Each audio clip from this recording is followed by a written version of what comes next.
love feeling feelings and Bible delving and feeling one with the universe or something. I don't know. Feeling is good. But it's mostly because I've always been an outsider and I have a very vivid imagination. That was comedian and Mutiny Radio DJ Pam Benjamin. I'm Jeff, and this is Storied San Francisco. Before we dig into this episode, just wanted to say that Michelle and I express our support and solidarity for our LGBTQIA plus friends and fellow San Franciscans during Pride Month and all year round. Okay, welcome to episode 15. In this podcast, Pam walks us through the story of her life, from its beginnings in the East Bay, down to San Diego a couple times, and finally to her home of 14 years, San Francisco. These days, Pam runs Mutiny Radio. She'll tell us about her time with the station, which includes a visit from Anthony Bourdain and a change in ownership and operations. Here's Pam. So, what brought me to San Francisco eventually, I mean, as a child, I used to come in on the weekends and stuff, and it was very exciting. And my dad used to work in the city at the newspaper agency, which was the Chronicle Examiner, and so he was right there on 5th Street. And I'd come in as a kid, and I just thought it was so exciting. Yeah. But then as an adult, I got into graduate school, finally. So I came here 13 years ago to go to San Francisco State and get some master's degrees. Common thread on our show. Right. There's a lot of, it all goes back to SF State. I love it. I went there too. Oh, well, and so that was the thing about SF State. I wanted to get a master's in writing, but I didn't want to I lived in San Diego at the time, and I wanted to go to the best school that I could in California, and it's for writing. It's San Francisco State. So I came up here, got a couple of master's degrees, and I was never going to leave. Right. Yeah. And then I started comedy, and right when I moved here, I started doing radio when it was Pirate Cat here in this building now, which is Mutiny. So I've been with this particular building since 2008. So, I mean, I never want to leave San Francisco. I love it so much. Yes. I'm like, what can I do to stay? I love it here forever. Do you ever have that feeling you're like, I might be the last one? That still loves it? No, I think it's exciting. No, that the last one left. Oh, right. Well, I always knew I'd thrive in the apocalypse. I kind of feel like, I am legend. I will stay here. I will eat pigeons. The world caught up with you. Well, I always thought I wanted to call it, the Pamdemic. I was like, this is great. Yeah. I've been kind of waiting for the Pamdemic to happen, and it was fine. I mean, I was always poor, so everyone else came down to my level. I was like, yeah. Now we're all in the same place. But I grew up. I was born in Livermore, so I'm a Livermorean. 1974, quite some time ago, and I've never lived outside of California. Okay. And I just don't know. I lived in San Diego for a while. I lived in Davis for a while, but I came back to the Bay Area because I love it here. Even my family disappeared. This is not like disappeared. They just moved, like they left the Bay Area. So they went far flung. But I'm never leaving. So in sense of your family, you are the last one. I'm the last one, yeah. Sure. Okay, yeah. Can we make this about you now? Sure. Okay. That's what we do. I hate talking about myself. I never do that on stage. But you are the subject matter expert of your life story. Am I that's right? True. Sure. Yeah. Do you know how your parents ended up around here, or like? Yeah. They both worked in the city, and they had moved here. My father grew up in Redwood City, and my mother grew up in Illinois, and then she moved to San Francisco to work. And I guess she met my father in an elevator on Leavenworth Street. I'm like in an apartment building. Right. He was going to someone's house, and she had her apartment there, and it was on like Leavenworth and Post or something. And they met in the elevator, I guess. Love in an elevator. Yeah, love in an elevator in like 1960 something, 9 or whatever. Okay. Yeah. Oh, that's an interesting time to come to San Francisco for work. Right. Am I right? Like, not a lot of people's reasons to come here then. But they were not hippies by any stretch of the Sounds imagination. like they were. No, they are not at all. They were like, I don't know what they were, but they're very Republican now. So I don't know what they were then, but they're not. They definitely are not hippies, not commie pinko liberals like me. Right. But they met here and then decided to get married and moved to the East Bay and Can we say where? bought a house. Yeah. So I guess first they lived in Pleasanton and then they lived in then they moved to Danville. I grew up in Danville. Okay. Oh my God, soul-sucking wasteland of Lexuses. Yes. But I know it was like poor little rich girl. I was raised in Danville, which is a terribly wealthy place, but everyone else was so much richer than me that I thought we were poor. Right. So I didn't understand. I just didn't understand that everyone was rich, and I was like, "Ooh, I only got a Hyundai for my birthday. I didn't get a BMW or a Mustang like everybody else." Meh. Yeah. It's like, I got a new car. What am I complaining about? Was it racially diverse? Dude, we had four. Okay, so we had 4 African American students in my class. One of them was Randy Wynn, who went on to play for the Mariners and then the Giants. The Giants, and is on. He's a commentator. He's for a the commentator Giants now, yeah. And so he graduated the same year I did, and funny story. So I was a cheerleader, and he played basketball all the time. And I had very tall. He was very tall. I had a very big crush on him. And so I'm coming off of El Cerro. I'm in a car with my mother. I'm like 16 years old, and I say to her, I kind of have a crush on Randy Wynn. And she's like, the first thing out of her mouth is, "Don't you ever marry a black man." Oh, Mom. Oh, Mom. So what did I do? No. And when I was 25, I got married to a black guy. man. Oh, yeah. Da, da, da, da, da, da. So I was with, he was like my college sweetheart. We were together for 13 years, married for 7. Awesome. So I used to be like a bourgeois corporateer back in the day. Okay. And You said cheerleader. Can we I talk? was, Can we yes. talk about more stuff about growing Sure, up? yeah. So I was a cheerleader. Like high school level? High school or? cheerleader, yeah. Oh, I was shit. a varsity cheer. And the only reason I did it is it was reverse-stalking because I liked Todd Benatar, and he was incidentally the nephew of Pat Benatar. I was just going to say that name. Yeah, What? Yeah. And he's in the family. She lived in Blackhawk, and so his family lived there or whatever. So I had a huge crush on Todd Benatar, and I was like, oh, I can reverse stalk. If I'm there first, it's not stalking. So if I'm a cheerleader, I'm around them all the time, and this will be great. Like I'll meet all the boys, and all the boys will like me, and it'll be so fun. And then every Friday after the games, like basketball is Tuesday, Thursday, but Fridays were football games. Yes. And after the games, I'd be like standing around with the rest of the cheerleaders, and I'd be like, "Where's the party? Where's the party?" And they'd be like, "Oh, there's no party." And then on Monday, everybody would be talking about the party. And I was like, man. I'm a cheerleader. I'm supposed to be popular now. Like, what is happening with my life? So it was, but nobody likes a know-it-all, and nobody's like, "Invite me to the party. Invite me to the party." So that was my youth. I love that was your motivation for cheerleading. Yeah, of course. Short skirts. Yeah. Hey, it's warmer over there than it is in the city, But right? in the wintertime, we wore our little skirts. We had to wear our little outfits to school on the day of the game. Right. And I still fit in my cheerleading outfits, by the way. I love to wear them. Any excuse to wear them, I'm like, ha, ha, ha, I still fit in them. But tiny little skirts. And it was wintertime. It was cold, and we just had to go. And they'd say, "Oh, don't wear nylons. Make sure that your legs are just bare." And I was like, why are we doing this? So it was. Yeah, maybe because Danville. Maybe a little because bit. Danville. Or America. Danville's a little more like America. Than, and this right? was the early 90s, so misogyny didn't exist, and girls it was just like invitation to objectify me, which but that was what I was kind of looking for. I was like, I want these guys to objectify me, but they were just playing basketball. They weren't actually interested in the cheerleaders. So that was fun. Quick side note, are you going to help us get Randy Wynn on the show? He'll remember me from high school. Absolutely. I have no doubt in my mind. That'd be a trip. My fiance would freak out. She used to work for the Giants, grew up a Giants fan, and she loves Randy Wynn. Yeah, he looks pretty much exactly the same. He looks like he's 22 or something. I'm like, I like him too, for the record. Yeah, so do I. But yeah, I used to love cheerleading, and they went to the Arco Arena twice. Our basketball team was really good. They won the Division I finals. That was in Sacramento, right? Yeah, Arco Arena. Okay.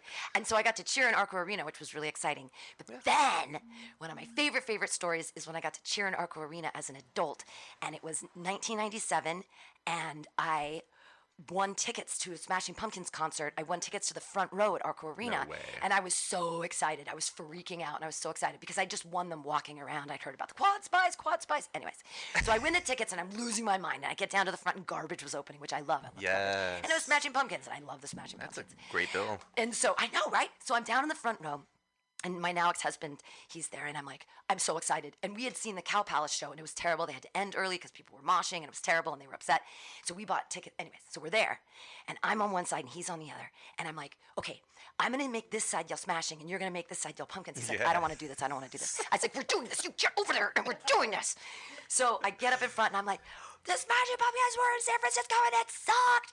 And we're going to bring them out and make them so happy. This side's going to yell smashing, that side's going to yell pumpkins. So it starts with the people in the front, smashing pumpkins, smashing pumpkins. I made a sold-out Arco Arena. I'm not even fucking with you. The entire Arco Arena is screaming, smashing pumpkins, smashing pumpkins. Smashing pumpkins come out. Billy Corgan's like, we've never been brought on stage like this.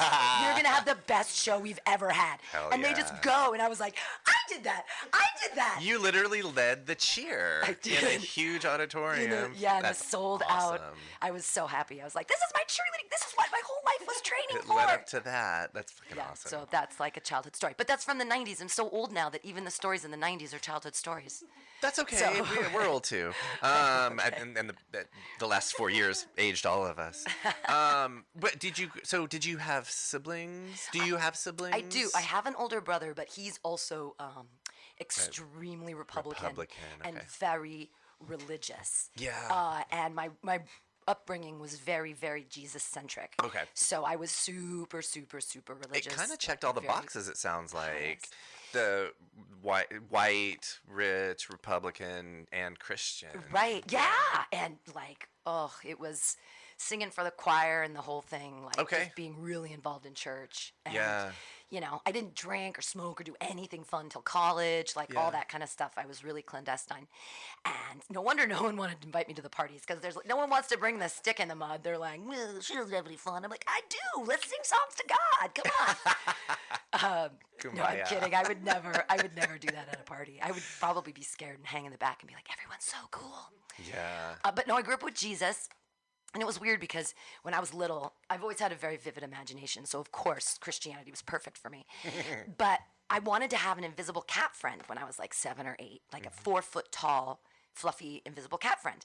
And my parents were like, no, you cannot have an invisible cat friend. But you can be best friends with a 33-year-old man who'll sit on your bed every night, and you can talk to him about boys. You can hold his hand, and now they wonder why I have a beard fetish. But they're I loved Jesus so much. You can take long walks on the beach with our friend. Right. Yeah. It gives you piggybacks, the footsteps in the sand. He was carrying me the whole time. I'm like, geez, I want to kiss you on the face. Yeah. But it sounds like you were into it for so a while. Yeah. I love feeling feelings and Bible delving and feeling one with the universe or something. I don't know. Feeling is good. But it's mostly because I've always been an outsider and I have a very vivid imagination. So, hence crushes on boys that will never like me. Yeah. And going to them to be stalked. Yeah. Yes. Well, it's the same thing. I kind of had a crush on my mailman for a while, but I was like, he comes to me. Yeah. So it can't be stalking. It's not. He's there for other coming reasons. To me. Yeah. So, no, I was a weird, I've always written poetry. I've always written I have my first journal from when I was 7 still. Yes. And my very first entry is about boys. It's seriously about being at my brother's baseball game and staring at Jordan is so cute. And I'm going to all my brother's baseball games and getting a suicide soda and sit there and watch suicide Jordan. Sodas. Right? And it's my first entry when I was 7. Yes. So my brother's older, incredibly successful, wife, kids. Right. Really, house looks like a pottery barn. They open it up. There's never any dirt or cat hair, even though they have multiple cats. It's I don't get it. No, not the lifestyle, but also the cleanliness that you're talking about. I've experienced that, and I'm like, wow. They pay for a house. They're rich enough to have a house cleaner. That's all it is. It's just but 5 minutes in the Bay Area, you have a collection of dust. Come on. That's true. And I live downtown, so Geary Street just throws dirt in the air, just black dust all over my world. Yes. But that's fine. I've learned to love it. Did your brother also leave the Bay Area like your parents? Yeah, he's up in Seattle. Okay. Up to that area, up in Washington. San Francisco Light. Right. Yeah. But no fun. All suburban. Yeah. All just like singing songs to God on the guitar with the kids and going to church and hanging out with their rich friends, drinking expensive wine. You know. Yeah. So that's the Benjamins. Yeah, the Benjamins. Okay. They've got all the Benjamins. It was just you and your brother as far as kids. Brother. Okay. Mm-hmm. And what about friends growing up in Danville? Did you have a crew, or did you find other? You called yourself an outcast.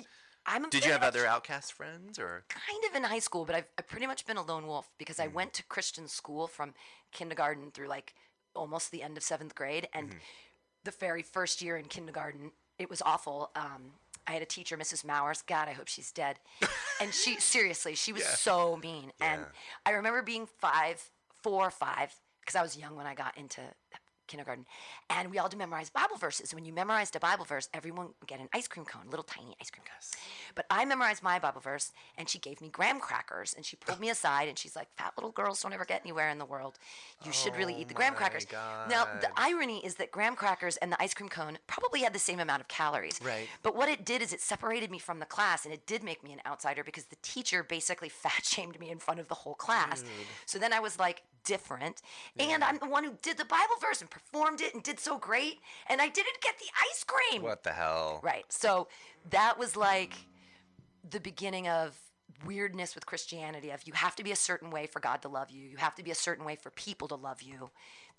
And it has a lot to do with the way you look, which is weird because it's supposed to be about like your spirit or your soul, and that at the same time I was getting this very like external Kate Moss, be skinny. Although that's way before Kate Moss. That's like maybe the Twiggy age. And they're like, no one listens to you unless you're skinny and pretty. And it wasn't like, oh, you're smart and you can read and no one else can read. And that made me different too, is I could like read when I was 3 or whatever. And so when I was in kindergarten, I was reading Laura Ingalls Wilder and everyone else was learning to read. And so they'd put me in a corner with my books and everyone else would do stuff as a group. So I think that my outsiderness kind of started then. And it was the same kids in the class from kindergarten through like 7th grade. So I was known as like the fat weird dork throughout that whole time. And then teachers just, I mean, from year to year, it was just part of that school. And it sucked, but. Well, also fuck any group that says you can't have ice cream. In general, like. I know. Yeah. I mean, and also graham crackers are not a consolation prize for ice cream. I love graham crackers. Not a consolation prize for ice cream. Yeah. Yeah. Yeah. Okay. Anything else about your Danville growing up that you want to talk about? I mean, I can talk about anything. It was awful. So, that was the beginning of when I was in kindergarten and all that stuff. I ended up having an eating disorder for years. Okay. And I remember being like in 3rd grade vacation Bible school, and I remember sitting in the chair and wearing shorts and being on my toes, because I felt like when my legs were down, they spread out and they looked so fat. Okay. And so I was like in 3rd grade, like up on my toes, like trying to make my thighs look skinnier, which is such a weird thing for a 3rd grader to be thinking about. Right. Right? Like. But I'm thinking about all the people who made you feel that way. Right. And the society. Yeah. So and that was just, but I think that's just but that's the thing now, is that it made me tougher, I guess. And I feel badly for snowflakes now that don't get bullied, because did it make me a better person? Like, maybe or not. I don't know. Yeah, it built defense. It's like, you learn how to react and defend yourself. Right. You hopefully. Well, no, I learned how to put on a mask and wear frosting, because people like cake, but they like it better with frosting. And just a lot of vomiting, because it's a rich girl's disease. Like, I can't afford to be bulimic anymore because I'm on food stamps. But like, I didn't realize at the time that it was really good for the economy, because I was like 4 times the consumer, because I was consuming so much food and then just not eating it. Yeah. And I mean, years, like 13 years, I struggled with that. But from early on, like, and this is the craziest thing. The thing that sparked it is, I don't remember if you remember Different Strokes. Oh, yeah. So the older sister, Dana Plato, there was one episode where she had bulimia, and it was her birthday, and there was a cake, and she ate the whole cake, and then she threw up, and I watched that, and I was like, oh, you can do that? Yeah. That's such a good idea. Okay. And I knew that, I mean, I'm sure that they meant it to be like, don't do this. And I was like, what a fucking good idea. You could eat a whole cake? Yeah. So a lot of my youth was all that. Jesus, eating disorders, looking right, being perfect, trying to be this image of what superficiality sounds like a lot of that. And also you sounds like you grew up mostly in the 80s, late 70s, 80s, early 90s. Yeah. I think we might be the same age. Yeah. Born in 74. Oh, 73. Okay. We are the same age. Hey. Okay. Let's talk about leaving Danville. Okay. What was that like? Was it exciting? Did you have specific destinations in mind? Yeah, so I applied to all the schools in high school. So this is funny. 98% of my graduating high school class went to college. Wow. Which is kind of insane. I'm not surprised. It was going back to the other things we were talking about. Right. Yeah. Everyone did. So I had a lot of choices, and I had gotten to a lot of UC schools, and my parents were like, go to Berkeley, you'll be so close. And I was like, I'm getting the fuck out of Dodge. I want to be as far away from this as possible. They were like, but you could come home on the weekends and won't that? I was like, no. Yeah. So I went to UC San Diego because I fell in love with it. It's so beautiful, and the weather's perfect, and I don't know, I love the beach. I don't know. And it's a great school, and they had a great theater program. So I went to UC San Diego, and then I did some acid for the first time, and I saw God, and he like fist bumped me, and he probably high-fived me, but he was like, we're fine. Oh, good. He was like, you don't worry, all that stuff, like, he's like, you and me, we're cool. All that other stuff, just don't worry about it, and just, you be yourself, it's cool. And I was like, oh, thanks, God, this is great. And so I started, I started dropping a lot of acid, like, in college, I did stupid amount of acid. Okay. But I still got really great grades. And one of the things that it's weird about just who I am, the busier I am, the better I do. Okay. And so it was a quarter school, and this one semester I took 36 units, which was like 9 classes or something, and I got a 4.0. Okay. And I was like, I could do anything. And you're tripping the whole time. The whole time. I was just like on acid. But I love to read, and I love learning, and like I love college, and I love school because it's the only place where they tell you what they want, and then when you do it, they tell you did well, and then you have feelings of like because then I learned in the real world nobody ever tells you when you do well. Then the haters come in. The only way you know you're doing well is when everybody's like, you suck. Right. And it's like, wait a minute, I thought that you're supposed to tell me I'm doing well. Yeah. And didn't I follow the rubric? So I love school. And especially you went straight, no years in between, nope. Just straight out of high school. Not a lot of people I'm finding who did that will be like, I love school. A lot of people are like, oh, I wish I took some time off, or I only learned to love learning later in life. Sure. But you liked it. Oh, I love it. Okay. Yeah. Was it because you were tripping the whole time? Maybe. Well, and I didn't do that much acid in graduate school, but I did smoke a lot of pot. So. Right. Because it's easier to understand poetry when you're high. Yeah. Like if you read someone's poem and you're sober and you're like, I just don't know what they're saying, and then you smoke a little doobie, it's like, oh, I totally get it. Yeah. I get it. So it's write drunk, edit sober, read high. Yes. Okay, yeah, got it. Exactly. Just adding read high to the end of absolutely. that. Yeah. And I don't want to sound like this fucking dilettante, but I love reading. Yeah. It's like one of my favorite things to do. That's okay. Yes, that's a good thing. So you had mentioned, I want to talk about your grad school and going to SF State, but I think before we talk about that, because you grew up in the Bay Area. Yeah. Do you remember your first time to come to San Francisco? Do you remember your early impressions of the city? This would have been probably in the late 70s, 80s. Yeah. So I remember going in on the BART with my dad. He was taking me to work with him, and I was probably 9. But I know we'd been in the city earlier than that. Well, there's 2 stories. Okay, here's the one that I remember of us driving in, and it's really weird. My grandmother's cousin was a nun here in San Francisco. Okay. And she died, and they made us all go to her wake, and it was weird. And I was like 6 or 7, and it was hot in the car. And I remember going over what's now like the Geary to go down Fillmore, and then we went like up another thing, and so we were down on like the deep by Clement in the Richmond. Yeah. And there must have been there was a nunnery. I mean, I don't remember where, but I remember that. I remember being in the city, and being like, okay, this is weird because there's no buildings at this part of the city. Right. And then there was a nunnery, and there were all these nuns, and there was a dead nun, and it was gross. And they wanted me to kiss her, and I was like, I don't even know this lady. Man. And then one nun, she like kneeled down, and she's like, are you going to be a good little nun when you grow up? And I was like, no! Oh my God.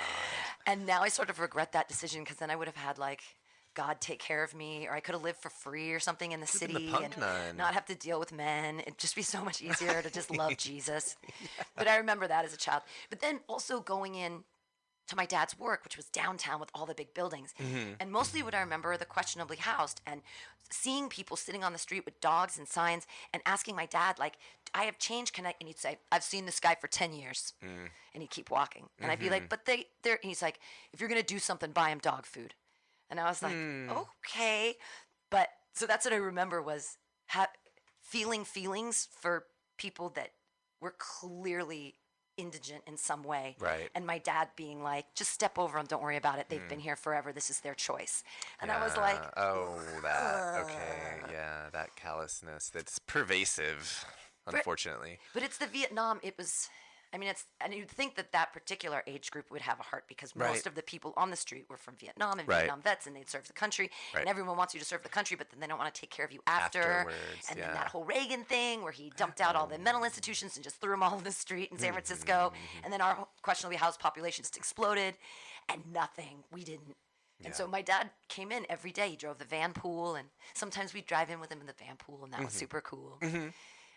What about fun trips? So not funerals and not your dad's work. Did you do fun stuff in the city? No, that was mostly Oakland. So okay, we can talk about Oakland. Yeah, we'd get char siu bao from Chinatown in Oakland. Yeah. God.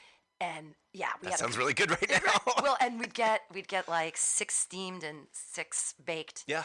And on the way home, it'd be like, okay, everyone gets 3 of them. You can save them for later, or you can eat yours now. And then someone would always eat an extra one, and it was always like, I only got 2. But we went to Fairyland a lot as a child. Yeah. And did the whole key, the little yellow key in the box, and like sitting in front and listening to the stories and all that stuff, and the little petting zoo. I remember that from being little. Nice. And the Oakland Zoo, we did that way more than because my parents, I think, were afraid to bring us into the city because they, especially with my dad working on 5th, he thought it was just dirty and gross. And it's so funny that like I live so close to there now, and I love it. And I'm like, 6th Street, I'm not afraid, like whatever. But so I have more memories of Oakland. More fun memories. Fun time. But like, I mean, Danville was just, we lived on a cul-de-sac and we played kickball until the sun went down, and it was a lot of just church trips, but that was all out to like the Delta and stuff, and we did trips to the Redwoods, like in Santa Cruz a lot when I was a kid. Spent a lot of time in the Redwoods, so that was nature. Camping or summer Christian trips. Summer camp. Yeah, okay, camp itself. Christian summer camp from 4th grade all the way through high school, like praying to Jesus out in the woods, all that kind of fun stuff. Right. Yeah, a lot of singing songs to God. As opposed to fist bumping or high fiving. Right, but although being out religion is almost a hallucinatory thing because you're praying to some hallucination. I mean, in your mind, you have an image, and is that not a hallucination of something that, I don't know, pictorially has been passed down? Yeah. I mean, I think a lot about God. Yeah. Awesome. Or construct of God or whatever. Right. Well, you met him in a trip. I met him, yeah. Yes. So in a large disco ball, like inside a disco. I was like, oh, that's so cool. Yay, God. So I guess let's go back to so you graduated from UC San Diego? Graduated from UC San Diego in what then? 1996. Okay. And then I moved back up here to Davis, and I got a teaching credential. Oh, cool. So I lived with my now ex-husband. He went to veterinary school at Davis. And so I didn't know what to do after college because I had a theater degree. And I'm like, what am I going to do with this? Right. So I got a teaching credential, and I taught in Woodland for a couple of years. I taught at group homes. I did special ed. And then... Did you like it? Did you like teaching? I loved special ed. Regular education was really difficult even back then. Yeah. A lot of entitled kids and parents, and it was difficult. But special ed's amazing because a lot of times the parents weren't even in the picture. So you Right. just had a relationship with the kid and I mean, back then they called it severely emotionally disturbed, but now they took the S off because they found it stigmatizing. So it's just emotionally disturbed students. But I really enjoyed that because I felt like I was making a difference and I was young and I didn't know what I was doing with my life. But I taught for 4 years and then I wanted to get into graduate school and I realized I can't be a teacher and get into theater graduate school. I need to do theater. So I quit my teaching job and I started a theater company. Down in San Diego. So we were up in Davis and I did a bunch of theater with Woodland Opera House and a lot of community theater and worked with them for a while. And then my ex-husband got a job as a veterinarian in San Diego. So we moved down there and that's when I became like a bourgeois housewife. Oh. And we bought a house and we had a Lexus and we had a BMW and we had a... What other car did we have? We also had a Ford Explorer. We had, 2 dogs and 2 cats and a spa overlooking the canyon. 2 people, 3 cars. Right, 2 people, 3 cars. Yeah. And okay. 2 people, 4 bedrooms, and we thought our house was small. Right. And I was like, we downsized from our other house in Vista. Whoopity-doo. But so yeah, I had this ex-husband thing, and I had a theater company, and then my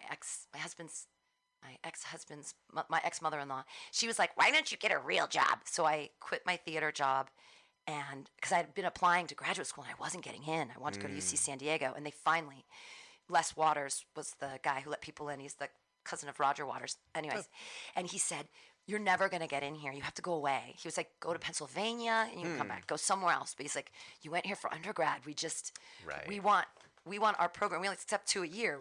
It's not you. Yeah. And I was like, but everything works out for a reason, so it's fine.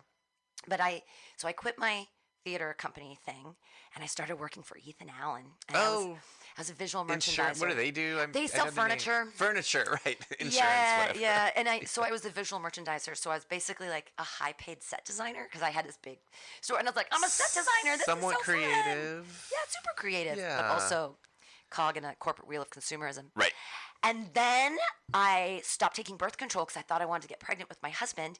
And I realized that birth control is a systematic culling of critical thought from women's brains because I wrote a novel in 6 weeks. Okay. Like I got off birth control and I wrote a novel in 6 weeks. You gave birth to a novel. Exactly. And I was like, what happened? And I started being really creative again. And Fiction or? Yeah. Okay. I wrote a novel. And then I was like, I think I want to go to graduate school for writing. Yeah. And then I quit my job, left my husband, and got a DUI like in the same month in 2007. And then I won a free ticket to Burning Man to be a chef.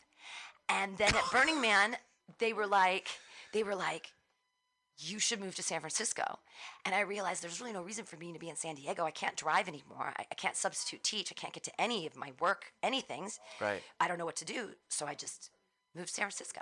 And so now looking for a grad school is a little different because you're looking for a writing program versus theater, right? Right, exactly. So after I wrote that novel, I was like, ooh, I need to go to graduate school for writing. And I met some girl outside of a bar, and she was like, you should go to San Francisco State. They've got a great program. Look into it. And then I looked at home. I was like, oh, my God, they do. Yeah. So I moved to San Francisco. What year was that? 2007. Okay. And then I applied during that year for 2008, and I got in. I couldn't believe it. Nice. So I got in for fiction. And I did the 2-year program in fiction. And then I was like, I'm not done with this. I love writing. I'm going to get my MFA in poetry. So I applied to continue on and get my MFA in poetry. Nice. And I was doing all these open mics, and I was doing all these things. And I loved poetry. In the city? Oh, in San Francisco, everywhere. Name drop some places that the old Amnesia. I used to do tons of poetry readings at Amnesia. I got the opportunity to work with, so many. Forum from CCSF, their publication is so beautiful, and they do all of these shows. I've written for them. Aren't they amazing? I love Forum, and they 15 years ago. They put the pictures next to the poems, and nice. I love Forum so much. And they were doing shows, and so I got to read with them, and through the Lit Crawl, Lit Smash, all that stuff. The Lit Quake, and I got to read for that a bunch, and work with CCSF and their poetry center, blah blah blah blah. Nice. But then in 2011, I was still in poetry school, and I was like, there's not enough stage time here. And so I realized at the open mic I was doing at Amnesia, there were comedians. And I knew some of them from here, from doing radio at Mutiny Radio. And they were like, 5 punchlines is 3 minutes. Why don't you try it? Like, you do poetry. Like, why not just do this instead? And I was like, okay, I'm going to do it. So I wrote 5 punchlines, and it was 3 minutes. And I went up at Amnesia, and that was July 17th, 2011. Was it a different... Were you in a different mindset? Like, how different was reciting poetry versus doing comedy? They're exactly the same thing. Okay. They're crafting language to elicit an emotional response. Yeah. So poetry is just, like the poem about my third abortion is boring, but the joke about my third abortion is hilarious. Yeah. So it's like, so it depends. And with poetry, oftentimes, even at Amnesia, I'd be like, if I take my shirt off, will you listen to my poem? And people will be like, yes. And so I take my shirt off and in my bra, just like recite poetry. Nice. So people thought that was funny. Mm-hmm. So it was a pretty easy transition. And there's so much more stage time in comedy. Did you make kids laugh or like your family laugh when you were a kid? Or was this like spontaneous comedy had entered your life? Well, I mean, I've always been the outsider, and I've always had to deal with, you deal with trauma through humor, at least I did, or by being the center of attention. Mm-hmm. Cheerleading was great because people were looking at me, and I liked that. Mm-hmm.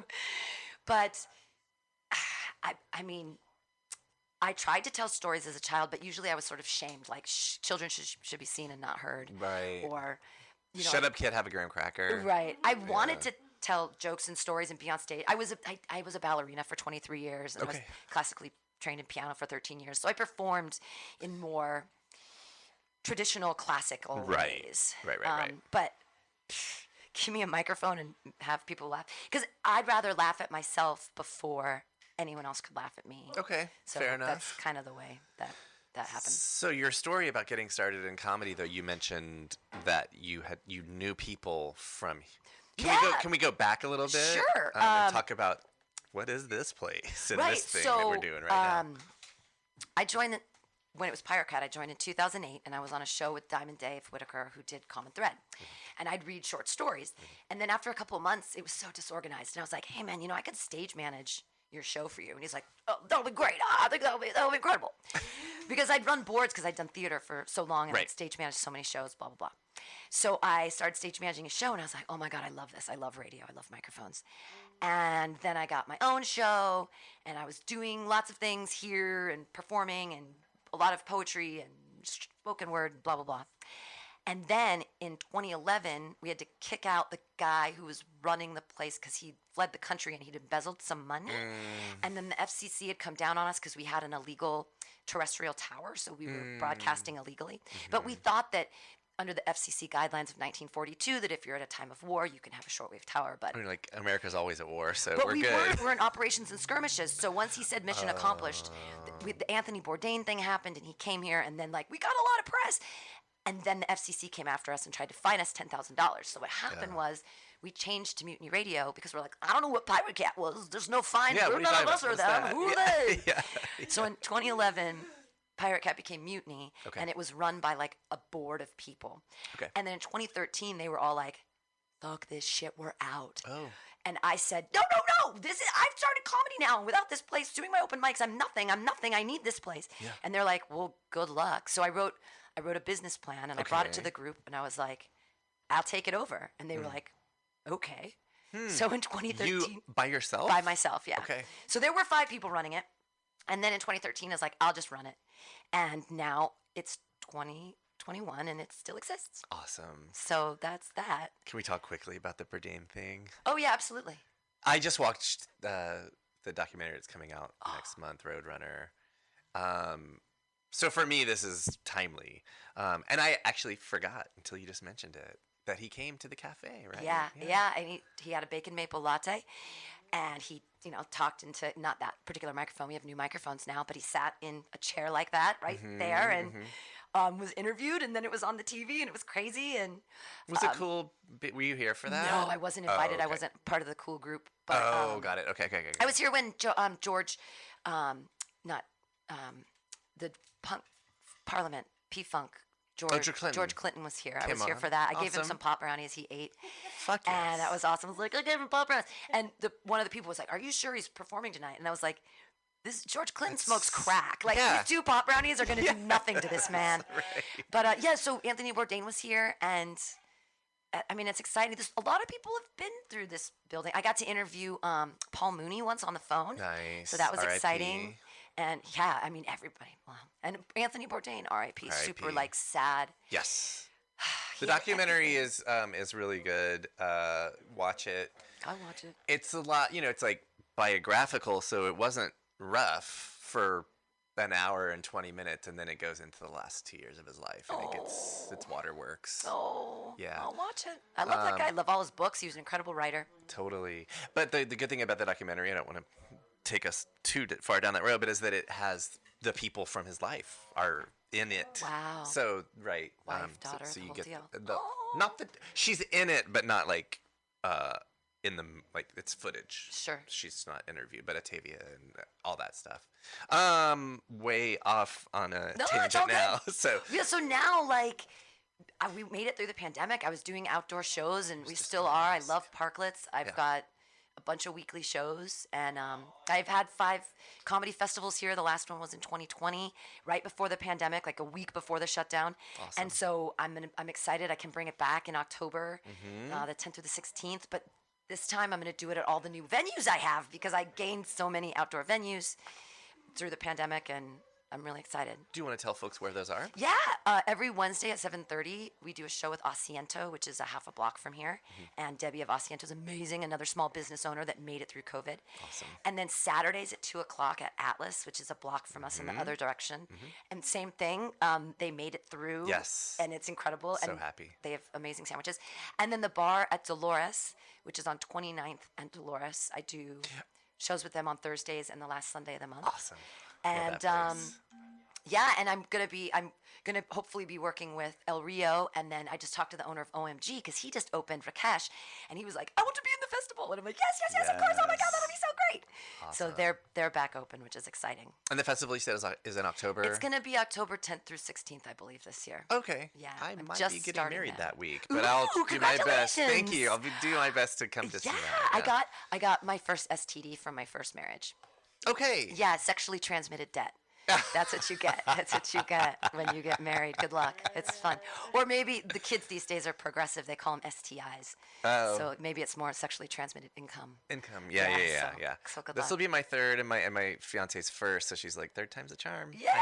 I hope. Congratulations. Thank you. We have 3 minutes, and then I have to start another show. Okay, well then, perfect. Joke Workshop's up next. So that's the other thing we do at the station is on Mondays at 6 o'clock, there's Joke Workshop, where I run it like a graduate school poetry thing, except that it's jokes. So comedians do 4 minutes, and then they get 4 minutes of commentary from their peers, and then it's an open mic.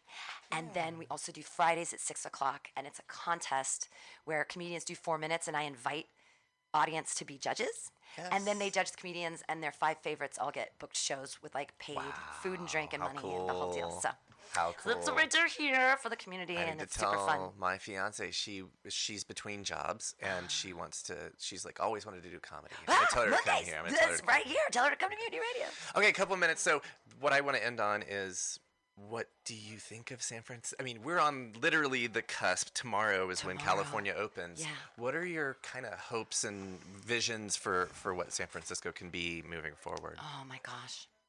I hope that the San Francisco UBI that's funding a bunch of artists can continue and expand and be able to fund more artists so that we can value art as a monetary resource instead of putting all of our money into tech, and realize that the art is important and that artists, that is a job, and that our work does have value, and as people we have value, and to give us the opportunity to create. I'm sorry, we have to create. I'm sorry, I can't be in insurance. I have to create. Right. But we should respect artists and value their gifts monetarily. And if I could see that going forward in San Francisco, I'd be so happy. Bands, everybody. I remember, I love all the bands. I love Floating Goat. I love all the metal bands. Oh, I'm so excited. We're going to get back. I get to see shows, metal again. Yes. Yes. So, but all of the bands and the visual artists and the comedians and even karaoke goddesses, just everyone to be able to express themselves again. I hope that can come back.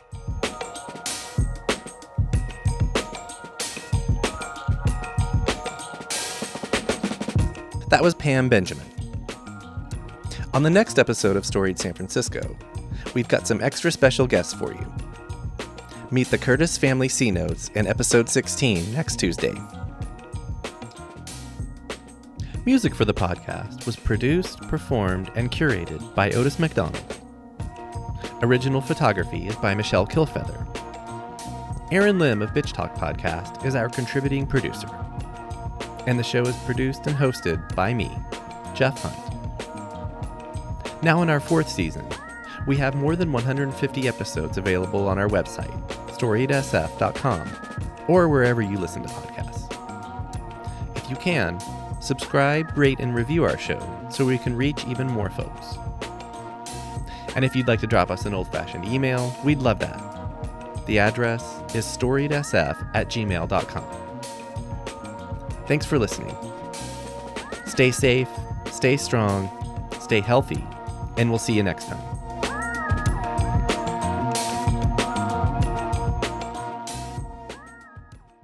This podcast is a proud member of the BFF.FM podcast network. Learn more at podcasts.bff.fm. BFF.FM, best frequencies forever.